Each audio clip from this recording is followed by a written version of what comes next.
Kementerian Perdagangan terus memperkuat pasar dalam negeri dengan meningkatkan kualitas dan daya saing produk usaha mikro, kecil, menengah (UMKM) dari 34 provinsi. Di pameran Pangan Nusa dan Produk Dalam Negeri Nasional 2015 yang digelar di Lapangan Banteng, Jakarta ini, para pengunjung dapat menemukan aneka jajanan kuliner dan hasil produksi UMKM dari 34 provinsi yang ada di Indonesia. Salah satunya dari Provinsi Bali. UMKM dari Pulau Dewata ini mengenalkan dan menawarkan hasil-hasil produksinya, mulai dari kain-kain khas Bali hingga aksesorisnya.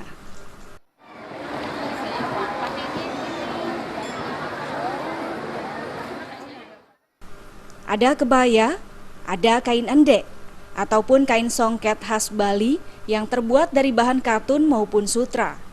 Tak hanya itu, aksesoris khas Bali seperti giwang, bros, kalung, juga gelang turut ditawarkan dengan kualitas dan harga yang bersaing. Kain-kain serta aksesoris yang terbuat dari perak ataupun alpaka ini ditawarkan mulai dari harga puluhan ataupun ratusan ribu hingga jutaan rupiah. Disesuaikan dengan model ataupun bahan yang ditawarkannya.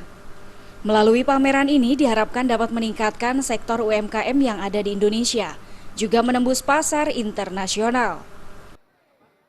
Sebagai pengrajin UKM itu biar bisa mempromosikan produk kami yang lebih luas itu dikenal oleh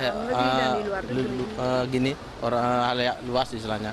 Jadinya di sini kita memang tujuan itu mempromosikan hasil produk. Ini dah kain endek, lukisan ada, aksesoris, sama ini ada songket juga dari Kasidemen, Karangasem ada juga. Produk andalannya yang paling ditampilkan di sini apa sih? Silver sama songket. Tak hanya itu, sejumlah hasil karya produk dalam negeri lainnya pun ditawarkan dengan kualitas dan harga yang bersaing. Ada helm buatan dalam negeri yang sudah berstandar SNI, bola sepak, kosmetik, kain batik dari sejumlah provinsi, sampai jajanan dan kuliner asli Indonesia. Dari Jakarta, tim liputan melaporkan.